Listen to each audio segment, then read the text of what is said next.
চাষে বদলে যাচ্ছে পীরগঞ্জের কৃষিচিত্র, বাড়ছে কৃষকের আয়। বিস্তারিত থাকছে মুশফিকুর রহমান মিল্টনের তথ্য ও ভিডিও চিত্রে। রংপুরের পীরগঞ্জ উপজেলার সরিষা চাষে তৈরি হয়েছে নতুন সম্ভাবনা। 2 ফসলি জমিতে যুক্ত হয়েছে আরেকটি ফসল, বদলে যাচ্ছে কৃষকের ভাগ্য।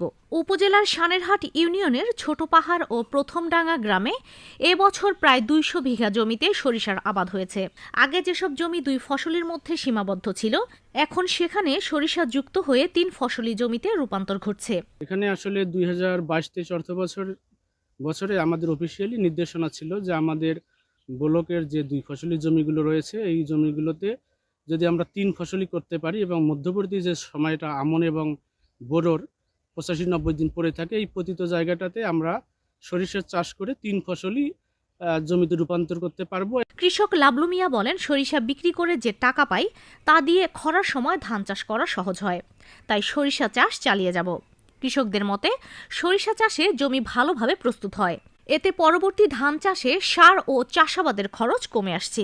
কৃষক রিপন মিয়া জানান, আমি এবার সব জমিতেই সরিষা করেছি, ফলন ভালো, লাভও হচ্ছে। আমি লাভবান, তার কারণ হলো সর্ষে বিক্রিও করা যায়, খাওয়াও যায়। আর দুই সিজন যে আমরা এমন বড় আবাদ করি তাতে তো কোনো সমস্যা হয় না। আমার শস্য তো মনে করো কয়েকদিনের মধ্যে উঠে যাবে। মানে শস্য বীজ এখানে আমার মানে লাভজনক হয়।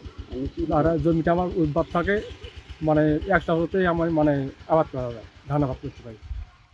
উপজেলা কৃষি বিভাগ জানায়, 2022-23 অর্থ বছর থেকে পতিত জমিতে সরিষা চাষে কৃষকদের উদ্বুদ্ধ করা হচ্ছে। এর ফলে আবাদ দ্রুত বাড়ছে।